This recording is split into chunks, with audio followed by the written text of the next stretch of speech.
Chapitre 17, nous allons le lire en entier. Puis, un des 7 anges qui tenaient les 7 coupes vint, et il m'adressa la parole en disant, « Viens, je te montrerai le jugement de la grande prostituée qui est assise sur les grandes eaux. C'est avec elle que les rois de la terre se sont livrés à l'impudicité, et c'est du vin de son impudicité que les habitants de la terre se sont enivrés. Et il me transporta en esprit dans un désert. Et je vis une femme assise sur une bête écarlate, pleine de noms de blasphème, ayant 7 têtes et 10 cornes. Cette femme était vêtue de pourpre et d'écarlate, et parée d'or, de pierres précieuses et de perles. Elle tenait dans sa main une coupe d'or, remplie d'abominations et des impuretés de sa prostitution. Sur son front était écrit un nom, un mystère, Babylone la grande, la mère des impudiques et des abominations de la terre. Et je vis cette femme ivre du sang des saints et du sang des témoins de Jésus, et en la voyant, je fus saisi d'un grand étonnement. Et l'ange me dit, « Pourquoi t'étonnes-tu ? Je te dirai le mystère de la femme et de la bête qui la porte, qui a les 7 têtes et les 10 cornes. La bête que tu as vue était, et elle n'est plus. Elle doit monter de l'abîme et aller à la perdition. Et les habitants de la terre, ceux dont le nom n'a pas été écrit dès la fondation du monde dans le livre de vie, s'étonneront en voyant la bête, parce que elle était, et qu'elle n'est plus, et qu'elle reparaîtra. » C'est ici l'intelligence qui a de la sagesse. Les 7 têtes sont 7 montagnes sur lesquelles la femme est assise. Ce sont aussi 7 rois. 5 sont tombés. Un existe, l'autre n'est pas encore venu. Et quand il sera venu, il doit rester peu de temps. Et la bête qui était et qui n'est plus est elle-même un 8e roi. Et elle est du nombre des 7, et elle va à la perdition. Les 10 cornes que tu as vues sont 10 rois, qui n'ont pas encore reçu de royaume, mais qui reçoivent autorité comme rois pendant 1 heure avec la bête. Ils ont un même dessein, et ils donnent leur puissance et leur autorité à la bête. Ils combattront contre l'agneau, et l'agneau les vaincra, parce qu'il est le Seigneur des seigneurs et le roi des rois. Et les appelés, les élus et les fidèles qui sont avec lui les vaincront aussi. Et il me dit, les eaux que tu as vues sur lesquelles la prostituée est assise, ce sont des peuples, des foules, des nations et des langues. Les 10 cornes que tu as vues et la bête haïront la prostituée, la dépouilleront et la mettront à nu, mangeront ses chairs et la consumeront par le feu.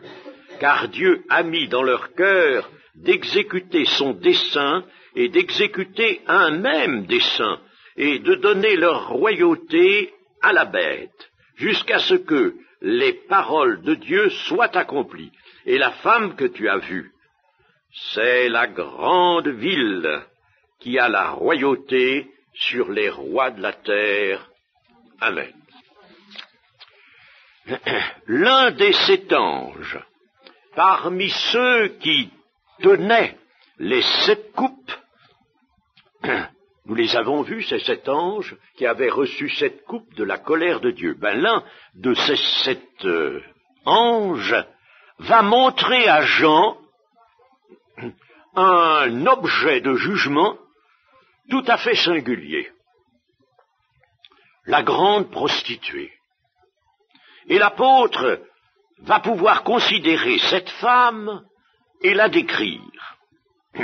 Mais avant tout, un rapprochement s'impose pour que nous comprenions bien l'ensemble de cette révélation que nous apporte l'Apocalypse. Si nous lisons au chapitre 21, par anticipation à notre étude, lisons au chapitre 21 et au verset 9.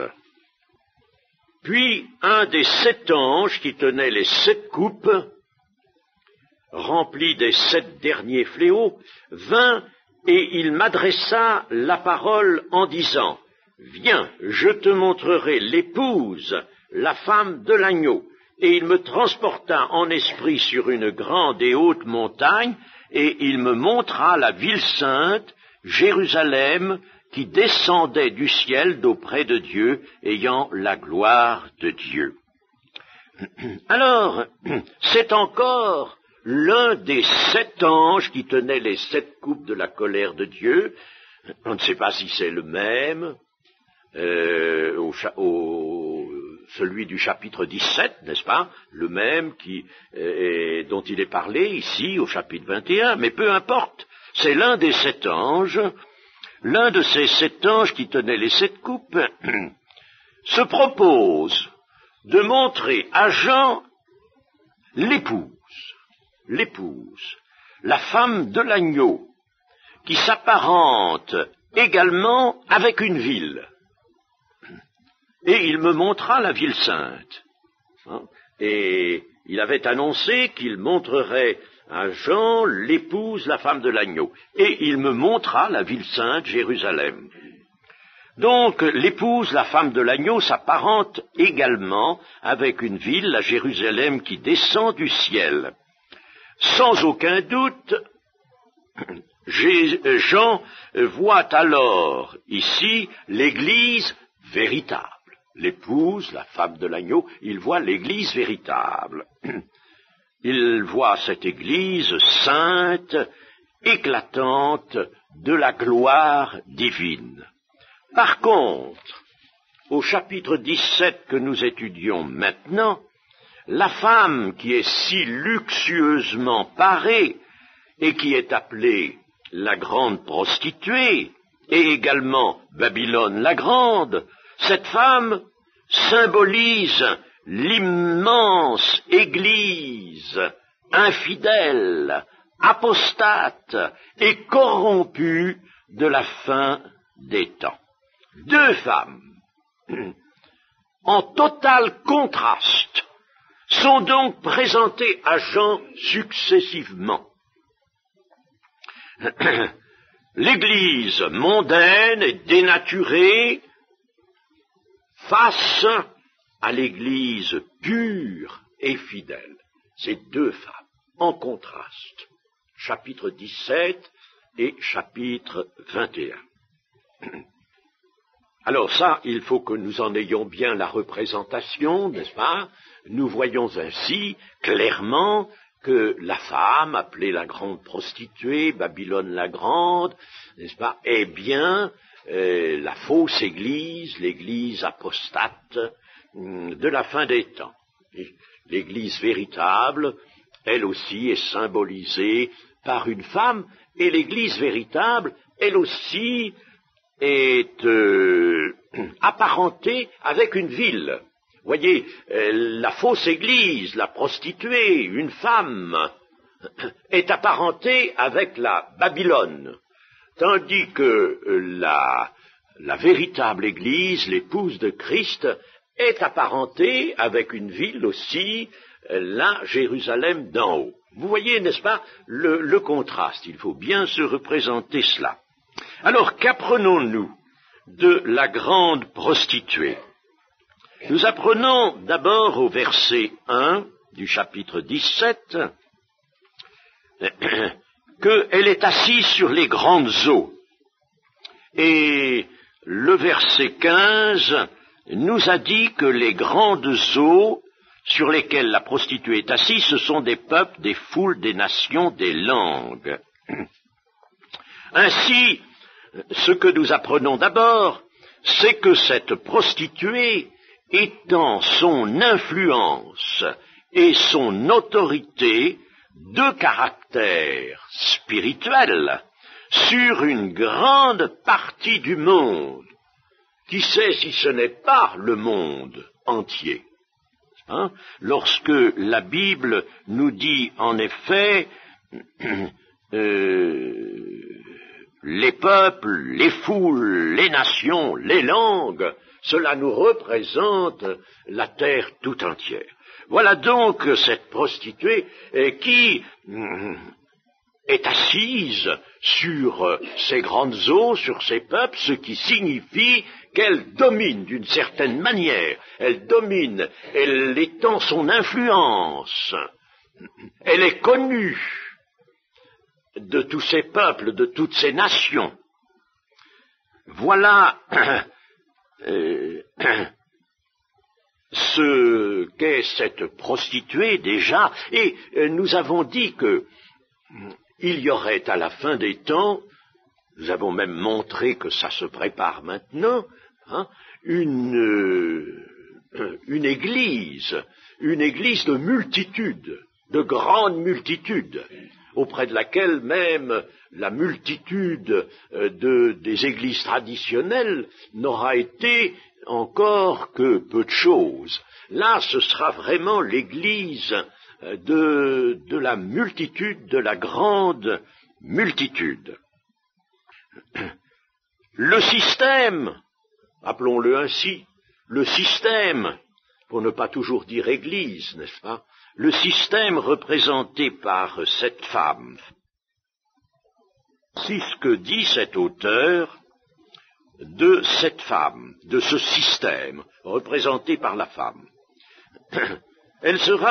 Ce sera une étrange combinaison, dit-il, de protestantisme, de romanisme, d'athéisme et de toutes sortes d'idéologies amalgamées sous le patronage de l'œcuménisme. Et c'est vrai, je pense que ce n'est pas la peine de chercher autre chose. Il est vrai que dans l'ensemble, c'est cela. Nous n'y verrons pas seulement le catholicisme. D'ailleurs, le catholicisme, lui, il abandonne pas mal de choses qui tenaient à ses traditions, à son magistère, et en ce moment, il est prêt à faire pas mal de concessions. Et il accepte toutes sortes de liens. Je ne sais pas si j'ai eu l'occasion de vous dire, je ne crois pas, qu'il y a même un organisme, le CRIG, qui a pour mission de travailler au rapprochement de l'islam et du catholicisme. Et les travaux ont déjà fait pas mal de progrès, au point que nous entendons certains membres de la hiérarchie catholique nous dire que, dans le fond, il n'y a pas la différence qu'on a cru toujours entre l'islam et le christianisme. Ils nous disent et ils écrivent aussi que le Coran est une parole de Dieu. Ils n'ont pas dit encore la parole de Dieu, une parole de Dieu. Que Mahomet est un authentique prophète.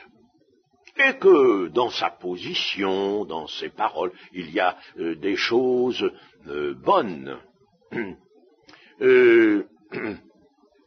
Une parole de Dieu, on s'efforce même d'aller plus loin. Et on cherche s'il ne serait pas possible de dire la parole de Dieu. Jusqu'ici, la parole de Dieu, c'est la Bible, n'est-ce pas, pour le christianisme. C'est la Bible. Mais ces gens qui désirent absolument arriver à une union avec l'islam, eh bien, Ils disent, la Bible, c'est la parole constitutive de Dieu, la parole constitutive. L'islam, le Coran, c'est la parole explicative. C'est quelque chose d'aberrant. Je ne sais pas si vous connaissez le Coran, moi je le connais, mais c'est quelque chose d'absolument aberrant. Et ça, il y a des cardinaux qui ont écrit cela. Et nous savons aussi qu'il y a des tentatives qui sont faites et qui vont peut-être plus loin que ce que nous pouvons en connaître pour un rapprochement avec le bouddhisme. Et tout ça, ça marche dans l'ombre, mais un jour, un beau jour, on voit apparaître de ces choses comme ça, n'est-ce pas? Le Coran est une parole de Dieu. Voilà, par exemple. Peut-être que bientôt, n'est-ce pas, on va nous montrer tous les avantages du bouddhisme et d'autres choses. Alors, John Alexander a trouvé la bonne formule. La prostituée correspond à une étrange combinaison de protestantisme, de romanisme, d'athéisme. Ne pas oublier que à Rome, au Vatican, il y a un organisme qui s'occupe des frères non-croyants. Ah oui, mais oui, on s'occupe des frères non-croyants, il y a tout un service, tous des services, je ne sais pas ce qu'ils font, je ne sais pas s'ils annoncent l'évangile aux non-croyants, je n'ai pas l'impression, je crois qu'ils les laissent dans leur état. Alors, il y aura cela, et toutes sortes d'idéologies amalgamées, en effet, sous le patronage de l'œcuménisme. Voilà donc, grosso modo, ce que sera cette prostituée. Nous comprenons maintenant le pourquoi de cette qualification prostituée. Verset 2. C'est avec elle que les rois de la terre se sont livrés à l'impudicité, et c'est du vin de son impudicité que les habitants de la terre se sont enivrés. La prostituée exerce une puissante séduction sur les rois de la terre. Chose extraordinaire, il y a dans le monde des peuples qui ont une tendance religieuse, qui, en général, les Mahométans, par exemple, n'est-ce pas, il faut peut-être pas généraliser tellement, parce que moi j'ai connu pas mal de Mahométans qui n'étaient pas vraiment des croyants. Ils obéissaient souvent par simple contrainte. Mais enfin, nous avons, on peut dire, des peuples qui aspirent tout de même à une connaissance de la divinité, qui ont besoin d'une religion. Mais nous en avons, par contre, une grande part aujourd'hui qui n'aspirent à rien du tout de tel, mais qui, cependant, ont besoin d'un surnaturel. Et ce surnaturel, ils vont le chercher un peu partout, dans la méditation transcendantale, dans le yoga, dans le zen, dans tout ce que vous voudrez, n'est-ce pas? Ils vont chercher quelque chose dont tout de même le cœur humain a besoin.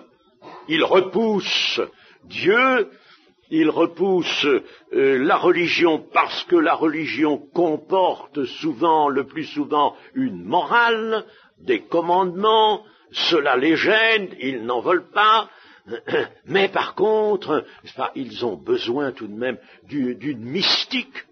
Ils ont besoin d'une mystique, ils vont la chercher là où ça se trouve. Eh bien, tout cela, en effet, va se grouper. Et il arrive à la fin que c'est la prostituée, par la puissance du diable. Faut pas oublier qu'à ce moment-là, n'est-ce pas, le diable est installé là sur la terre, il a son homme, je ne vais pas dire qu'il a son pape, mais c'est plus encore qu'un pape, il a l'antichrist. il a son homme, il est dans cet homme même. Il a constitué sa trinité, le dragon, l'antichrist et le faux prophète, la seconde bête. Alors, cette trinité est là, cette fausse trinité est là, mais la puissance de Satan est grande, et il l'exerce là dans toute l'ampleur qu'il est capable de lui donner. Et alors, il fait que la prostituée puisse exercer une puissante séduction sur les rois de la terre à travers les gouvernements. N'oublions pas que nous l'avons vue assise d'une part sur les grandes eaux, ça c'est pour nous donner, nous montrer l'extension qu'elle a prise sur la terre et la domination qu'elle exerce sur les peuples, mais nous l'avons vue assise aussi sur la bête écarlate, c'est-à-dire sur le système politique de l'Antichrist et sur l'Antichrist lui-même. Le système politique de l'Antichrist et l'Antichrist lui-même sont en somme, forment une chose. En somme, si vous voulez, l'empire de l'Antichrist et l'Antichrist lui-même sont, dans les images que nous avons, ce qui nous représente d'ailleurs une réalité, ils sont presque à confondre l'un avec l'autre. D'ailleurs, cela en contrefaçon du royaume de Dieu, car quand il est question du royaume de Dieu, Christ se montre. Le Christ et le royaume de Dieu sont aussi tellement uniques qu'on peut les confondre. Quand il s'est agi, par exemple, à quelques apôtres, de montrer l'avènement, l'avènement du royaume de Dieu, eh bien, qu'est-ce que le Seigneur Jésus a fait? Il s'est montré lui-même dans son jour. Pour montrer le royaume de Dieu, il s'est montré. Eh bien, vous savez, le diable sait très bien où il va chercher ses bonnes leçons. Et il sait très bien que les dispositifs de Dieu sont les meilleurs. Alors, ne nous étonnons pas que la bête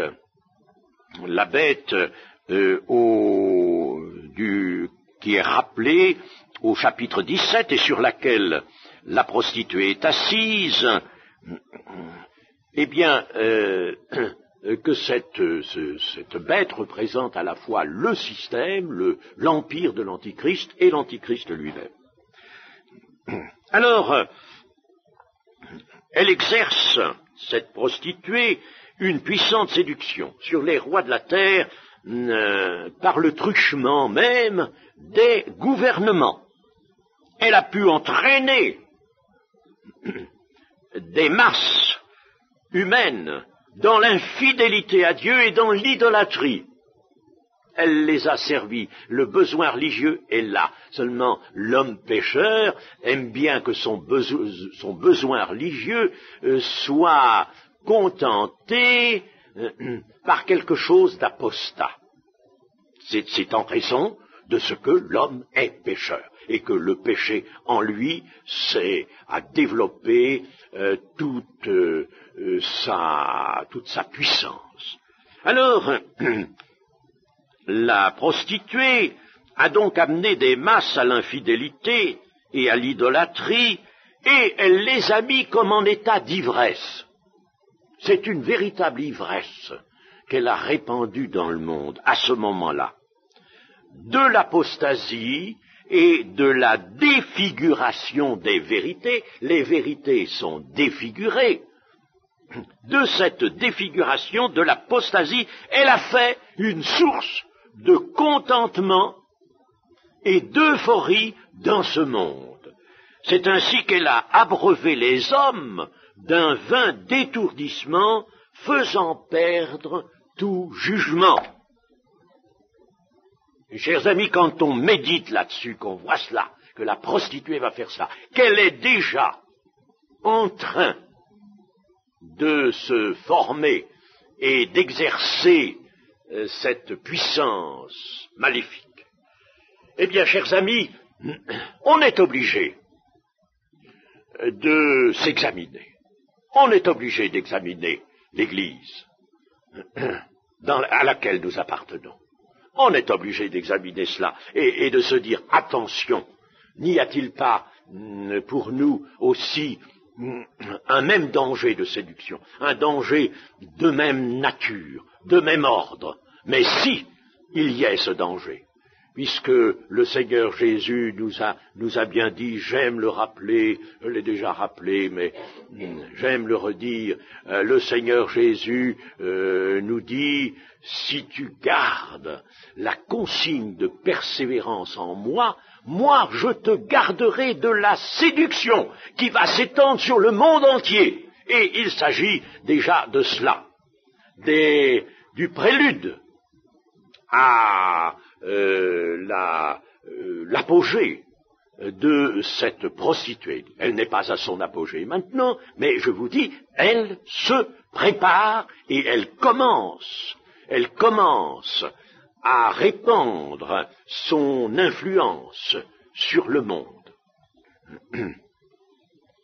Moi, j'aime bien, n'est-ce pas, qu'on prenne connaissance des révélations de Dieu touchant les événements qui vont se produire, mais je pense que nous devons y trouver pour nous-mêmes avertissement. Comme je vous le disais ce matin, nous avons besoin, nous, d'avertissement. Et le Seigneur nous en administre des avertissements, à nous, peuple de Dieu, qu'il aime. C'est en raison de son amour qu'il nous avertit. Le verset 3. Et il me transporta en esprit dans un désert. Voici que la prostituée, Jean, est amené à aller la voir, l'examiner, alors qu'elle est dans un désert. Vous voyez, n'est-ce pas, les images qui nous sont données ici, pour nous décrire ces choses. Vous voyez que ça ne peut pas être décrit, dans le fond, autrement que par des images. Essayez, vous voyez, moi j'essaie de revenir, si vous voulez, à un exposé plus direct de la réalité, mais vous voyez qu'on a bien du mal, n'est-ce pas, à exprimer des choses. Heureusement que nous avons le soutien de ces images. Alors, il a vu la femme sur une bête écarlate. Ça, c'est le système de l'Antichrist, le système politique, alors, de l'Antichrist. Puis, il l'a vue assise sur les grandes eaux, les foules, les peuples, des nations. Bon, maintenant, l'ange la lui montre dans le désert. Dans le désert. Et tout cela a un sens. Ce désert est un désert moral, un désert spirituel. Cette femme est entièrement privée de l'eau vive, rafraîchissante de l'Esprit de Dieu. Elle est entièrement privée. Elle est dans un pays de sécheresse. Il y a toute sécheresse. N'allons pas par conséquent, n'est-ce pas, dire, mais il y aura peut-être encore tout de même des vérités, l'évangile sera tout de même encore prêché, peut-être il y aura tout de même quelque chose à prendre. C'est ce qu'on a tendance actuellement à se dire devant le système romain, par exemple, n'est-ce pas, ou devant toute forme de christianisme qui, manifestement, est lui aussi défiguré. Oh, oui, il y a ça de bon, il y a encore quelque chose de bon. Il n'y a rien. Si l'erreur est là, le diable aussi, il a de la lumière. Alors allez chercher de la lumière chez lui, si vous voulez. N'est-ce pas? Il est l'ange qui se déguise en lumière.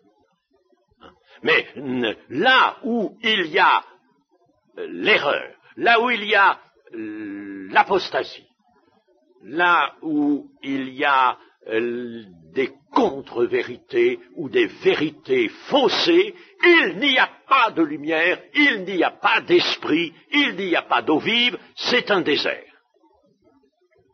Par conséquent, n'est-ce pas, vous voyez qu'actuellement, nous ne pouvons pas pactiser avec l'œcuménisme. Et d'ailleurs, nous voyons bien les mauvais fruits que l'œcuménisme a produits jusqu'ici, puisque l'argent de beaucoup d'églises est allé à des terroristes. Oui, à des terroristes. Alors vous voyez, n'est-ce pas, quelle tournure les choses ont pu prendre sous l'empire, n'est-ce pas, de cette pensée qu'on peut mélanger, on peut associer à son gré des choses qui sont contraires l'une à l'autre. Alors, c'est un désert. Vous voyez, là aussi, le Seigneur nous prévient. Il n'y a pas trace d'esprit, il n'y a pas une goutte d'eau. Il n'y a rien, c'est un désert. Voilà, un des caractères encore, n'est-ce pas, de la prostituée. Nous allons maintenant, toujours au verset 3, et je vis une femme assise sur une bête écarlate pleine des noms de blasphème, ayant 7 têtes et 10 cornes. Bien, elle est assise sur la bête écarlate, ce qui signifie qu'elle est en collusion avec la première bête du chapitre 13, c'est-à-dire, bon, je le répète, le système de l'Antichrist, système politique qui est identifié, qu'il faut que nous identifions à l'Empire romain. L'Empire romain rétabli dans sa dernière forme de dit royaume assemblé. Ils fomentent ensemble les coupables desseins, des desseins contre Dieu, car ça, nous l'avons déjà vu, c'est la hantise, c'est le principe, la hantise du diable. Il a voulu créer son propre empire, son propre univers. Il s'est placé plus haut que le Dieu très haut, et il veut bien sûr travailler à la destruction de Dieu. C'est quelque chose d'insensé, d'incompréhensible. Il manque lui-même, l'Antichrist, en dépit de la grande intelligence dont il se sert, la fausse intelligence naturellement, eh bien il manque, lui, de lumière, de clarté, car il devrait savoir que Dieu ne peut pas être détruit, ne peut pas être atteint. Mais cependant, il poursuit ce dessein. Alors, c'est pourquoi, avec le système politique dont l'Antichrist est le chef, eh bien, là, il fomente les desseins les plus coupables contre Dieu, d'où les blasphèmes, d'où toutes ces paroles outrageuses contre Dieu. Alors, voyons le verset 4. Cette femme était vêtue de pourpre et d'écarlate et parée d'or, de pierres précieuses et de perles. Elle tenait dans sa main une coupe d'or remplie d'abominations, des abominations et des impuretés de sa prostitution. Cette femme, qui est complètement dépourvue de la gloire de Dieu, s'est procurée la gloire, une autre gloire. C'est toujours ce qui se passe, n'est-ce pas? Nous ne sommes pas surpris. Elle s'est procurée la gloire des apparences que le monde admire. Le monde ne sait pas admirer la gloire de Dieu. Nous la chantons parce que le Saint-Esprit de Dieu est venu en nous et il nous montre que le grand sujet d'admiration, c'est la gloire de Dieu. Nous chantons la gloire de Dieu. Mais ceux qui sont séparés de Dieu ne connaissent pas la gloire de Dieu. Alors il leur faut une gloire, et c'est la gloire des apparences. Cette prostituée tient une coupe d'or. Alors là aussi, nous voyons un contraste flagrant, une opposition. Vous savez que l'Église fidèle a reçu la coupe du Seigneur. Et la coupe du Seigneur, la coupe de la Sainte Seine, la coupe de la nouvelle alliance dans le sang du Sauveur. Ceci, en présentant la coupe, Jésus a dit, ceci est la nouvelle alliance en mon sang. Cette coupe donc a reçu l'Église et à laquelle nous buvons ensemble le dimanche, Cette coupe est remplie des bénédictions de Dieu, les bénédictions célestes dans les lieux célestes, bénédictions attachées à la nouvelle alliance. Or, en opposition, en contrefaçon, la prostituée, elle a aussi une coupe. Elle a une coupe, elle a un vin aussi. Elle a une coupe qui ne contient que des abominations et des impuretés en rapport avec son comportement idolâtre. Elle a une coupe, elle aussi. Et c'est avec cette coupe qu'elle abreuve les hommes du vin de son impudicité. L'Église fidèle a le vin de la scène. Ceci est mon corps, ceci est mon sang. Elle a aussi un vin, le vin de ses abominations, de ses infidélités, de ses mensonges, de son hypocrisie, de tout ce qu'elle déverse de pervers sur le monde. Elle abreuve le monde de ce vin-là. Verset 5. Sur son front était écrit un nom, un mystère. Babylone la grande, la mère des impudiques et des abominations de la terre. Il y avait autrefois des villes qui étaient appelées villes prostituées. Nous en trouvons par exemple deux. Dans Ésaïe, il y a la ville de Tyr, qui était déjà appelée ville prostituée. Il y avait aussi la ville de Ninive, dans le prophète Nahum. Mais Babylone, elle les a surpassées toutes. Les villes prostituées d'autrefois, les villes où régnait l'idolâtrie, l'apostasie, elle a fait beaucoup mieux. Beaucoup plus, elle les a toutes dépassées par l'outrance de son hérésie idolâtre et par sa corruption. Tout y est, tout est ensemble. D'ailleurs, on ne peut pas séparer l'idolâtrie de la corruption, tout va ensemble. Et alors, elle nous est présentée comme la mère des impudiques et des abominations de la terre.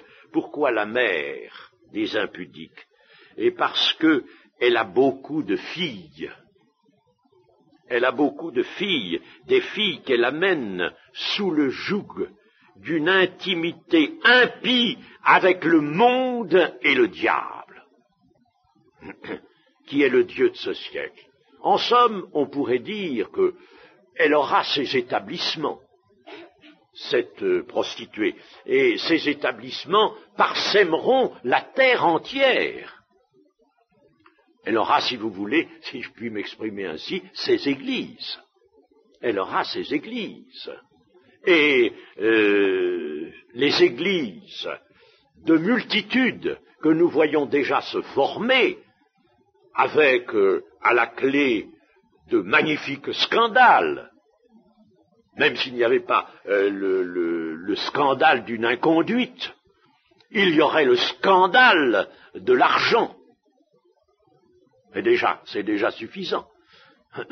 Eh bien, alors, elle aura cela. Et ce que nous voyons, les télé-évangélistes de l'Amérique, soyez tranquilles, vous savez, quand quelque chose se fait en Amérique, 3, 4 ou 5 ans après, on le trouve ici. Hein? Alors, ne désespérez pas. Mais, de toute manière, attention, ça se forme déjà. Ça se forme déjà en Angleterre. Alors, tout cela, n'est-ce pas, nous montre que la Babylone va avoir ses établissements. Elle est la mère de tout cela. Elle est la mère. Comme, si vous voulez, Rome, le Vatican aujourd'hui, n'est-ce pas, est le centre ou la mère, si vous voulez, de toutes les églises catholiques romaines répandues partout. Elle a des filles, beaucoup de filles. Verset 6. Verset 6. Et je vis cette femme ivre du sang des saints et du sang des témoins de Jésus. En la voyant, je fus saisi d'un grand étonnement. Jean, n'est-ce pas, ne l'oublions pas, observe. Et nous avons déjà dit qu'il observe en habitant de la terre. Hein. L'esprit est là, qui l'éclaire, qui lui suggère tout, qui lui inspire tout ce qu'il doit comprendre et savoir. Mais il a charge de traduire ça dans un langage, pour nous, dans un langage humain. Il est donc resté un habitant de la terre. Alors, il s'étonne. Dans le fond, ce qui nous est dit ici, ivre du sang des saints, c'est comme par la passion d'une sorte d'ivresse que la prostituée s'est gorgée du sang de ceux qu'elle a poursuivis de sa aide. Et ici, ivre du sang des saints, souvent on fait appel au passé. Bien sûr, on peut bien faire appel au passé et dire que c'est par millions qu'il faudrait compter les martyrs des persécutions sanglantes perpétrées par l'Église romaine. Elle ne peut pas s'en défendre. Elle ne peut pas s'en défendre. Je ne veux pas donner le chiffre, mais on a avancé des chiffres, c'est par millions. Mais ce n'est pas encore cela que veut surtout nous dire le verset 6. N'oublions pas que Jean prophétise. Par conséquent, ce n'est pas le passé qu'il regarde. Peut-être doit-il lui emprunter certaines choses, mais là, il nous parle de cette prostituée qui va apparaître, qui est en train de se former maintenant, et il nous dit qu'elle est ivre, il la voit ivre du sang des saints et du sang des témoins de Jésus. Parce que cette femme, ce système religieux, ne va pas supporter, évidemment, les hommes ou les femmes qui voudront revenir à la bonne source, à la vérité. Il ne va pas les supporter. Tous ceux qui seront des fidèles de Jésus-Christ seront l'objet de sa aide. C'est normal, le Seigneur Jésus nous a bien dit, n'est-ce pas, que le monde l'avait haï sans cause et qu'il haïrait sans cause ses disciples. Par conséquent, elle ne va pas supporter les vrais disciples. Et en ce temps-là, elle ne va pas user de moyens intermédiaires, elle va les mettre à mort. Elle va donc se gorger du sang de fidèles de Jésus-Christ, fidèles témoins, en les mettant à mort. Et voici Jean qui est saisi d'un grand étonnement, parce que il voit à l'extrémité des temps, n'est-ce pas, il est très conscient de ce qu'on lui représente, de ce qu'on lui montre. Il voit bien, n'est-ce pas, l'extrémité des temps. Mais lui, il appartient déjà encore à l'Église primitive. Il appartient à l'Église primitive. Ça se passe en l'an 95, avons-nous dit, n'est-ce pas? Et il était à Éphèse quand l'empereur Domitien l'a déporté à Patmos. Mais il connaît l'Église primitive. Il sait ce qu'elle est. Et lui, personnellement, Jean était l'homme de la fidélité. Alors pour lui, l'Église, eh bien c'est la réunion de gens véritablement acquis entièrement à la parole de Dieu, de gens qui louent Dieu constamment, qui le servent, qui l'aiment, qui sont fidèles. Et puis voici que, à l'extrémité des temps, il voit exactement l'opposé. Et il lui est bien dit que c'est une église. Voilà l'aboutissement. Comment ça, c'est l'aboutissement d'église? L'église qu'il connaît, lui, à sa naissance. Et il la voit là dans cet état-là. Alors il est étonné, évidemment. Un grand étonnement le saisit.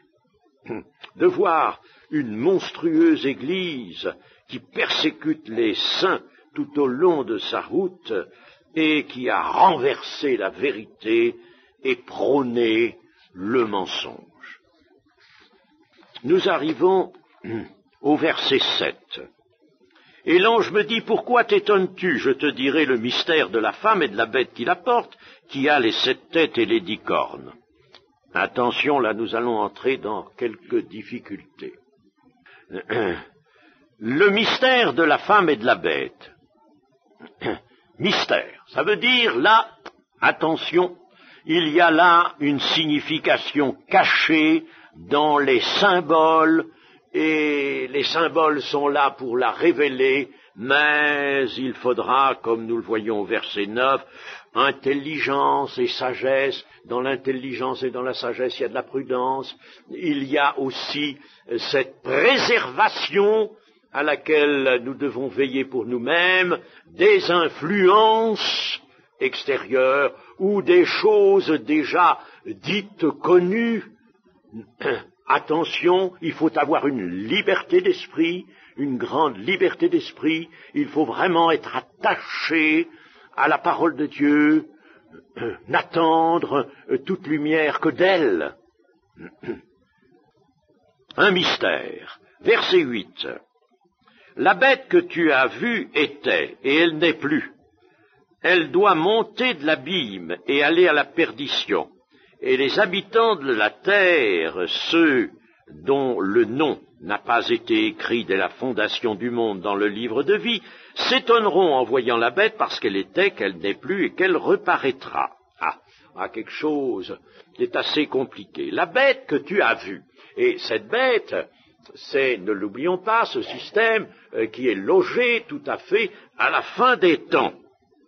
Eh bien, cette bête, alors, voici que l'ange lui dit, eh bien, elle n'est plus, mais elle était. La bête, elle était. Elle n'est plus, mais elle va reparaître, parce que tu l'as vue à la fin des temps, elle va reparaître. Mais maintenant, au temps où tu es, toi, Jean, elle n'est plus. Mais elle a été déjà avant toi. Voilà, la bête était avant toi, avant que tu ne viennes, avant que tu ne sois là, avant que on ne te montre ses visions. Elle était, maintenant, en ce temps-là, mettons l'an 95 de notre ère, elle n'est plus. Et puis, à la fin des temps, elle va reparaître, puisque tu l'as vue sous la forme de cette grande prostituée. Alors là, les choses, il faut bien le dire, n'est-ce pas, se compliquent. Il faut avoir, la tête à soi, si on peut dire, le cœur à soi. La première chose à savoir, c'est que la bête était avant le moment où Jean écrit, n'est-ce pas, j'insiste, elle n'est plus au moment où il écrit, et elle reparaîtra tout à fait à la fin. On apprend quel est son chemin, quel est son parcours. On apprend qu'elle appartient aux ténèbres, qu'elle agira contre le plan de Dieu, et qu'elle aboutira à la perdition. Mais elle provoquera l'ébahissement des habitants de la terre. Et les habitants de la terre, ceux dont le nom n'a pas été écrit, s'étonneront en la voyant parce elle va provoquer l'ébahissement des habitants de la terre. Naturellement, les sans-dieux, cela, n'est-ce pas, s'entend, les sans-dieux, ceux qui sont sans Dieu, les habitants de la terre, évidemment la grande majorité, elle va les ébahir en raison tant de sa célébrité que de son étrange odyssée. Les habitants vont être étonnés par le fait que elle était, on sait qu'elle était, on a des documents, on a l'histoire qui nous dit qu'elle a existé, cette bête, puis qu'elle a disparu, longtemps même, elle a disparu, et puis qu'elle reparaît. Là, il y a vraiment un grand mystère. Alors, les habitants de la terre vont s'étonner. Ils ne vont pas contester, ils vont s'étonner. Alors, nous arrivons au verset 9. Alors là, nous allons entrer, nous, dans le mystère. Verset 9. C'est ici l'intelligence qui a de la sagesse. Attention à vous. Les 7 têtes sont 7 montagnes sur laquelle la femme est assise. Ce sont aussi 7 rois, 5 sont tombés, un existe, l'autre n'est pas encore venu, et quand il sera venu, il doit rester peu de temps. Ah. Les 7 têtes de la bête sur laquelle la femme est assise, la femme, la prostituée est assise, reçoivent une première signification. Je dis bien une première signification. Ce sont 7 montagnes. 7 montagnes. Et comme cette femme est également assise sur les grandes eaux, ne l'oublions pas, elle est assise sur la bête écarlate, elle est assise sur les grandes eaux, elle est dans le désert. Et puis maintenant, n'est-ce pas, nous la voyons sur cette montagne. On la voit assise de différentes manières, n'est-ce pas? Là, nous la voyons assise sur cette montagne. Oui. Alors, elle a donc une certaine juridiction, une influence, mais je dis plus qu'une influence, une juridiction d'un certain ordre, si vous voulez, sur un immense pays. Dont les 7 montagnes forment le centre caractéristique, c'est-à-dire la capitale de cet immense pays. Et cette capitale, nous avons appris au verset 5, qu'elle se nommait Babylone la Grande. Babylone la Grande.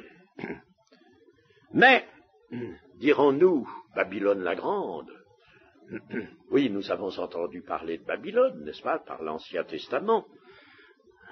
Mais ce n'est pas cette Babylone d'autrefois. Parce que l'antique Babylone qui est située sur les bords de l'Euphrate est en pays plat. Il n'y a pas de montagne. Alors c'est pas elle. C'est pas la Babylone antique. Il ne peut pas s'agir de celle-là. Par contre, il y a à cette époque une grande ville, une grande cité, à l'époque de Jean, une cité dont le dictionnaire lui-même dit qu'elle est le centre de l'univers. Ce n'est pas moi qui l'avance, vous pouvez consulter un dictionnaire en plusieurs volumes. Le mien est celui de Quillet, par exemple, eh bien, il le déclare lui-même qu'au début de notre siècle, et pendant 5 siècles d'ailleurs, Rome a été le centre, véritablement le centre de l'univers. Donc à l'époque de Jean, il y a une ville qui est le centre de l'univers, et c'est Rome. Or, Rome est assise sur cette montagne.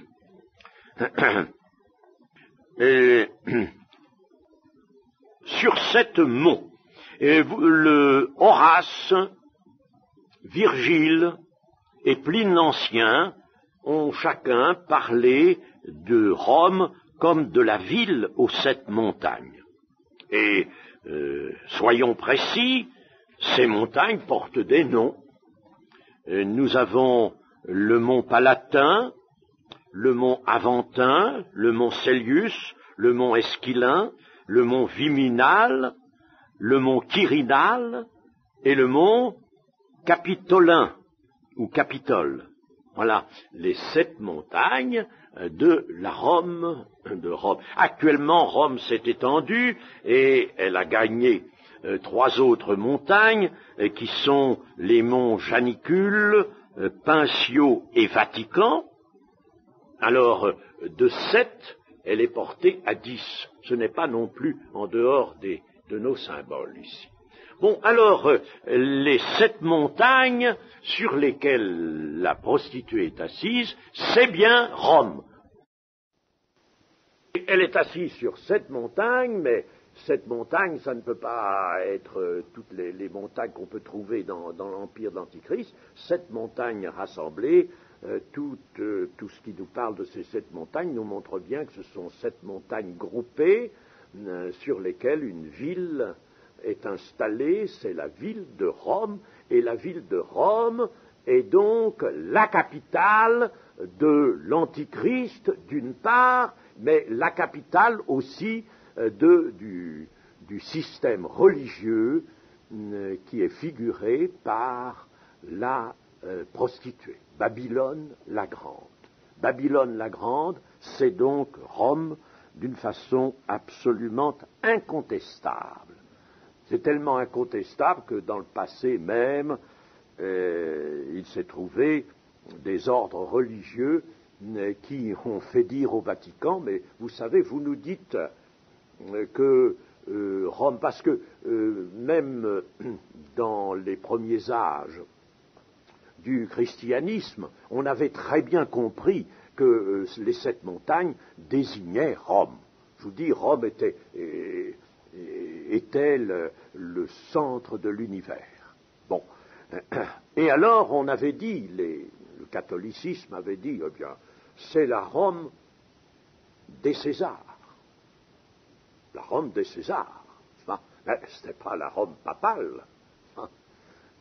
Alors que des moines au XVe, XVIe siècle ont fait dire au Vatican, vous savez, nous avons bien regardé les choses, nous avons bien étudié, l'Apocalypse ne parle pas de la Rome papale, mais de la Rome, des Césars, mais de la Rome papale. C'est la Rome papale qui est là, n'est-ce pas? Ils voyaient donc par conséquent que ça concernait bien leur Église. Dès le 1er siècle avant Jésus-Christ, Rome fut donc le centre de l'univers, alors qu'auparavant, c'est-à-dire même encore au début du 1er siècle avant Jésus-Christ, elle n'avait été qu'une petite bourgade édifiée autour de ces 7 collines, mais dès avant notre ère, vous savez que l'Empire romain est né, mettons, en 65 avant Jésus-Christ, dès avant notre ère, elle devint la maîtresse de l'univers et elle le resta pendant 5 siècles, au cours desquels elle porta déjà les caractères que notre chapitre 17 attribue à la prostituée. Elle a déjà porté à ce moment-là ces caractères. Ne les aurait-elle pas portés encore plus après et jusqu'à nous maintenant? Je le pense. Bon, mais enfin, ce n'est pas la peine d'insister là-dessus. Alors, elle conserva ses caractères, en somme, en plein cœur du christianisme. Et ensuite, les empereurs firent place au pape. Les empereurs, eux, partirent, il n'y en a plus, ça a été le démantèlement de l'Empire d'Occident. Vous savez que l'Empire romain, il y a eu un chi, c'est coupé en 2, l'Empire d'Orient et l'Empire d'Occident. Et l'Empire d'Occident, bon, eh bien, il a subi l'invasion des barbares, des peuplades barbares, et il a été démantelé. On n'a plus trouvé ensuite d'empereurs. Les empereurs ont fait place au pape, si bien que ces derniers recueillirent la distinction qui était celle décernée aux empereurs, celle de souverain pontife, pontifex maximus.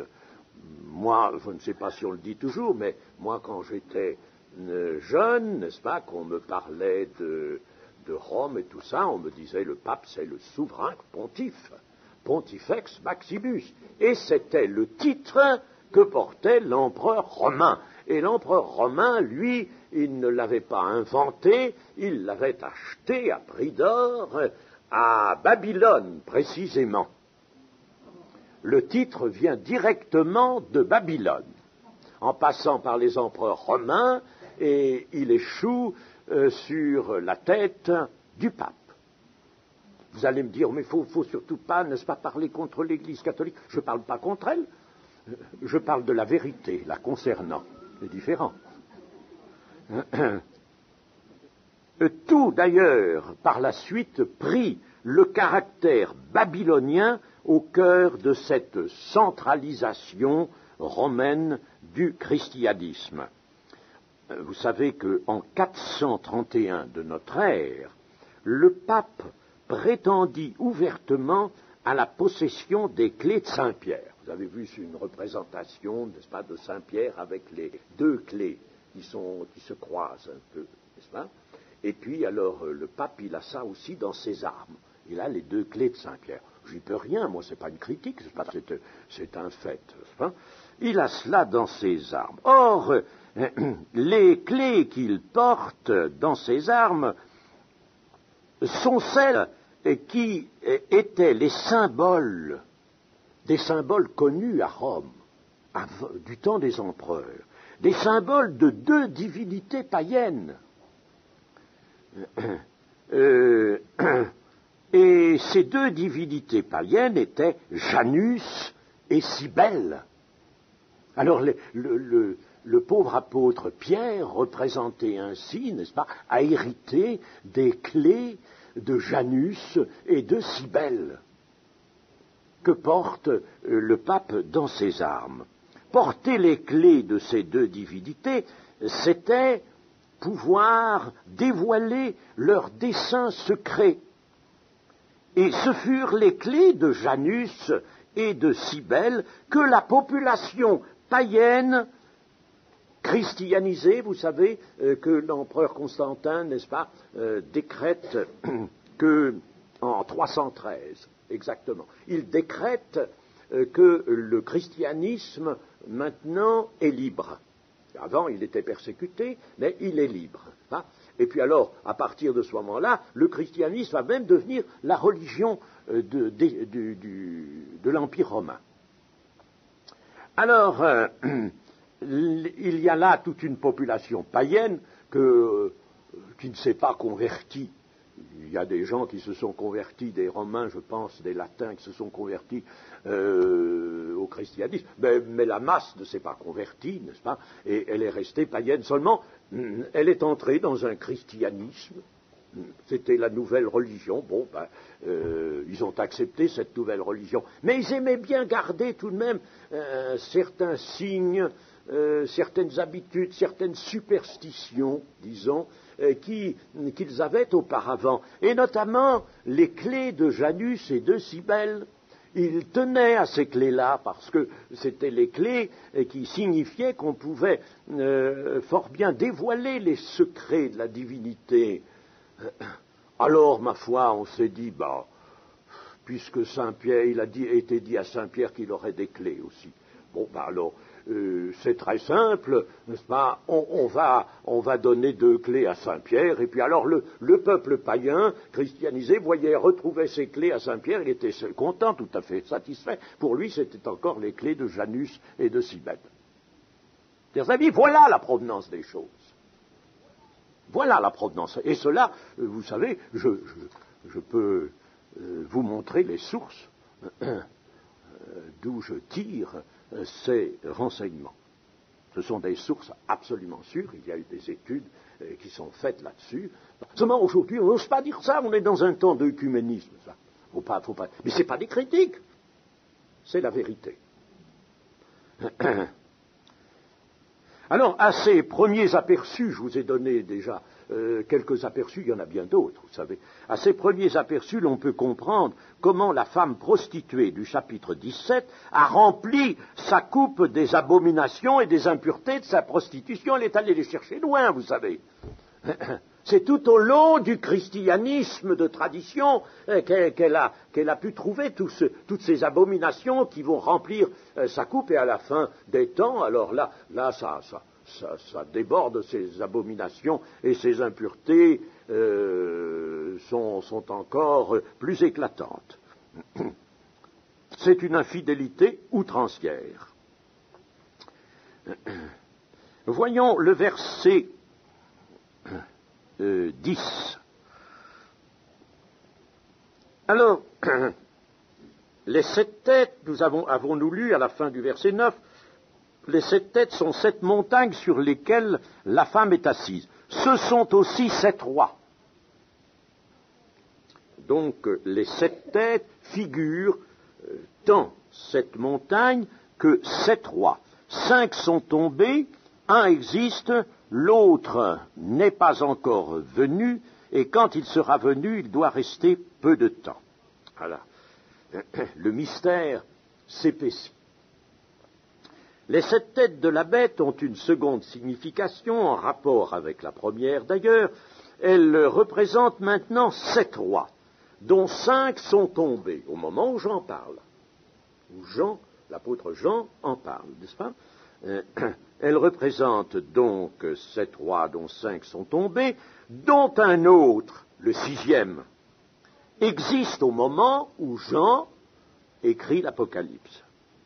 Et le 7e n'est pas encore venu à ce moment-là. N'est pas encore venu. Alors, là, évidemment, il y a une grosse difficulté d'interprétation. Peut-on actuellement élucider ce mystère et vraiment interpréter convenablement ce passage? En partie seulement, chers amis. Il ne faut pas, n'est-ce pas, prétendre ce qu'on ne peut pas faire. Mais en partie seulement. Bien des interprétations ont été avancées, naturellement, depuis que l'on étudie l'Apocalypse, c'est-à-dire depuis le commencement du IIe siècle. L'une de ces interprétations, assez courantes, que l'on trouve dans les ouvrages, désigne les 5 rois tombés comme suit. Il désigne Salmanassar, roi d'Assyrie. Il désigne deuxièmement Nebuchadnezzar, roi de Babylone. Troisièmement Cyrus, roi de Perse, dont nous parle l'Écriture, n'est-ce pas? Et quatrièmement Alexandre le Grand, roi de Macédoine. Cinquièmement Antiochos IV Épiphane, on l'appelle quelquefois Antiochus, mais c'est Antiochos son nom, c'est un nom grec et non pas latin. Antiochos IV, roi de Syrie, comme 5e roi. Voilà les 5 rois qui sont tombés. En effet, ils ne sont plus là. Au moment où Jean écrit, ils ne sont plus là. Ils sont du passé. Bien. Et puis le 6e, celui qui existe à l'époque de Jean, c'est l'empereur Domitien. Empereur Domitien, qui était particulièrement cruel et qui a été comparé à Néron. On disait que c'est un second Néron. C'est lui qui avait fait transporter Jean à Patmos. Mais alors, il y a un 7e roi, et ce 7e roi, il est annoncé, mais il n'est pas encore venu. Quand il sera venu, il doit rester peu de temps. Un roi qui va venir rester peu de temps, il n'est pas encore venu. Et ce roi se situerait à la fin des temps, c'est-à-dire juste avant le 8e roi que nous allons voir au verset 11, et le 8e roi qui est l'Antichrist. Si bien qu'il y a une coupure, n'est-ce pas, entre les 5 rois qui sont tombés. Bon, ils sont tombés, alors Jean nous dit ça, j'en parle pas, c'est du passé, hein, ils sont tombés. Le 6e qui est là en place quand lui est à Patmos, Jean, et puis alors un 7e qui n'est pas encore venu, qui va venir. Alors la coupure des temps se ferait entre l'époque de Jean, l'époque donc de l'empereur Domitien, et puis ce 7e roi qu'on va trouver à la fin des temps, tout près du 8e roi, l'Antichrist. Il y aurait donc là, c'est là qu'il faudrait mettre la coupure des temps. Celui que l'apôtre connaît, donc, avons-nous dit, c'est celui qui existe. Toutefois, ce tableau que je viens de vous donner, parce que c'est ce qu'on trouve, je vous dis, le plus fréquemment dans les ouvrages, ce tableau n'est pas satisfaisant. Car pour bien respecter l'idée de la prophétie, l'idée de notre texte même, il faudrait que les 5 rois qui sont tombés appartiennent au 4e empire de Daniel, c'est-à-dire à l'empire romain, qui est l'empire de l'Antichrist. Il faudrait que ce soit dans cet empire-là que l'on nous découvre les 5 rois qui sont tombés. Là encore, on se trouve en face de difficultés. Alors on peut chercher, avant Domitien, qui est celui qui existe, chercher les rois, les empereurs romains avant, roi ou empereur. La Bible appelle roi ce qui est empereur, elle n'emploie pas le terme d'empereur.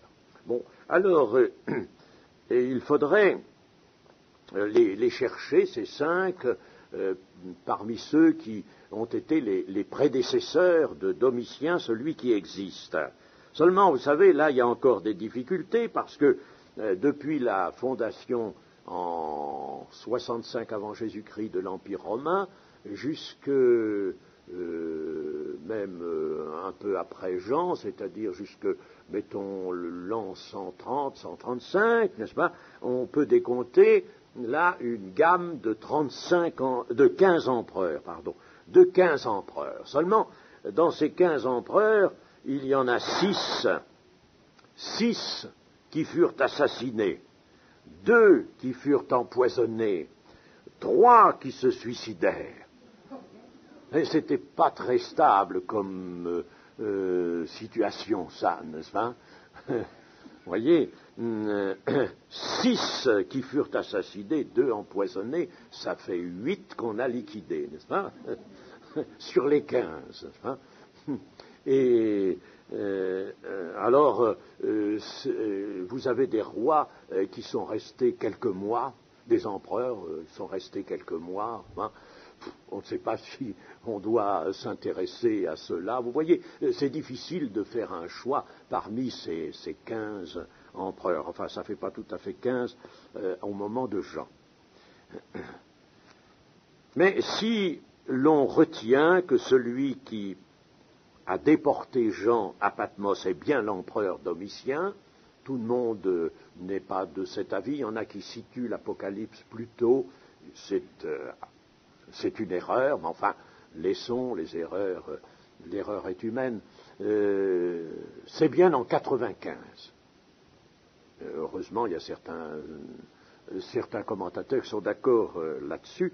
En 95, c'est-à-dire sous le règne de l'empereur Domitien, que Jean a été déporté. Bon, alors, si on tient cela pour acquis, quels pourraient être les 5 rois tombés? Eh bien, dans les prédécesseurs, donc le choix n'est pas bien facile, et puis ce n'est pas un choix que nous avons à faire. Il faudrait tout de même avoir des raisons pour les désigner, pour les retrouver. Il y a eu, avant Domitien, même une période de crise, d'interrègne. C'est très instable. On pourrait, par contre, ne retenir que les empereurs qui se sont officiellement divinisés. Ceux-là, n'est-ce pas, portent donc un caractère particulier, un caractère d'antichrist. Alors on pourrait s'intéresser à cela, et alors on trouverait 5 empereurs, 5 rois qui sont tombés, c'est-à-dire qui sont du passé, et ces 5 rois, ayant appartenu donc à l'empire romain, au 4e empire de Daniel, ces 5 rois seraient Jules César, Auguste, Claude, Vespasien et Titus. Titus, celui qui, avant d'être empereur, étant général, a conduit l'expédition sur Jérusalem, et c'est lui qui a brûlé le temple et qui a amené la déportation de beaucoup de Juifs. Alors, puis vient Domitien qui est le 6e, celui qui existe. Voilà. Alors nous pouvons guère en dire plus. Moi, vous savez, je ne peux pas vous assurer que Jean a entendu par les 5 rois qui sont tombés désigner ces empereurs-là. Mais je vous dis, c'est peut-être ce qu'il y a de plus plausible. Non, Jean ne les a pas nommés, et nous voyons bien que nous sommes devant des difficultés. Ils sont tombés, donc il faut regarder dans le passé, et nous ne trouvons que ces 5 empereurs divinisés qui pourraient correspondre à cela.